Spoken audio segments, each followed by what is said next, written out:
যা ঘটেছে অত্যন্ত দুর্ভাগ্যজনক এবং তৃণমূল বিজেপির থেকেও তার উপরে উঠে যে কথাটা বলতে হয়, এখানে ওই সময় ওই চোর ভাইপো আসবে বলে দমদমের বিভিন্ন জায়গা থেকে আমরা যেগুলো দেখতে পাচ্ছি সিসিটিভি ফুটেজে, এক গুচ্ছের ক্রিমিনালকে এখানে নিয়ে আসা হয়েছিল, যাদের রীতিমতো বিভিন্ন ক্রিমিনাল অ্যান্টিসিডেন্টস আছে, এবং তারা এখানে কি করছিল। এবং আমি তো বলবো যে এখানে এখানে যে এত বড় একটা কাণ্ড ঘটে গেল, এটা তো 2 মিনিটের ঘটনা নয়, 20-25 মিনিট ধরে ঘটেছে। এই ঘটনার লাইভ স্ট্রিমিং NSCBIPS এ যাচ্ছিল, ওখানে পুলিশের আধিকারিকরা কি করছিলেন, এটা তো আমার প্রথম প্রশ্ন। যখন এখানে অত বড় একটা মাস জমা হয়েছিল, প্রথমেই তো এসে খোঁজ নেওয়া উচিত ছিল যে তারা কেন, কি উদ্দেশ্যে ওখানে জমা হয়েছে। চোর ভাইপো আসবে এই খবর থানার কাছে ছিল না, এটা তো হতে পারে না। তাহলে সেখানে একটা মাস এত বড় জমা হয়ে রয়েছে এবং যাদের ক্রিমিনাল অ্যান্টিসিডেন্টস রয়েছে তাদেরকে কেন ডিসপার্স করা হয়নি সময় মতো, এই প্রশ্নের উত্তরগুলো দিতে হবে। এই ঘটনার পিছনে যাদেরই দায় বা দায়িত্ব আছে আমরা আইডেন্টিফাই করব এবং তাদের বিরুদ্ধে যাতে উপযুক্ত ব্যবস্থা হয় সেটাও এনশিওর করব আমরা। এয়ারপোর্টের মতো একটা সেন্সিটিভ জোন, সেখানে 70-80টা ক্রিমিনাল আধ ঘন্টা ধরে দাপাদাপি করে গেল।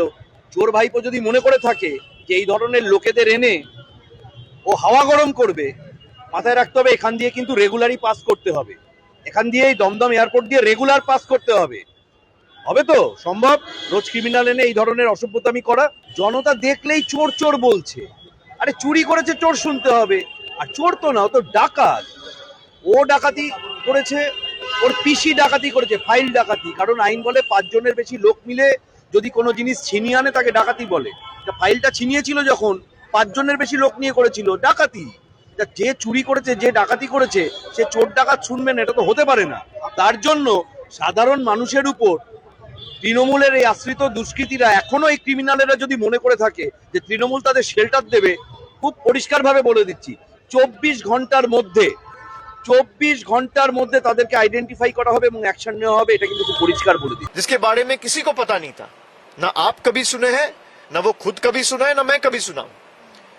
हम में जितने लोग आज यहाँ पे मौजूद हैं, किसी को उस पार्टी के बारे में कुछ पता ही नहीं है, और उन्होंने ये क्लेम किया कि हम उस पार्टी के साथ मर्ज हो गए। 4-5 सांसद, मैं जितना उनका बात सुना हूं उसके हिसाब से हम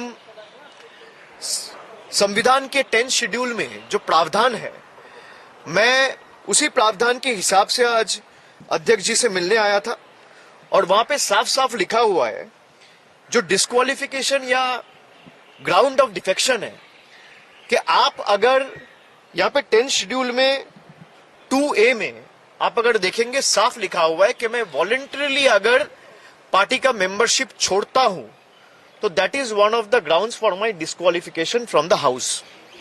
अगर आप किसी और पॉलिटिकल पार्टी में शामिल हुए हो, इसका मतलब आप तृणमूल का मेंबरशिप छोड़े हो।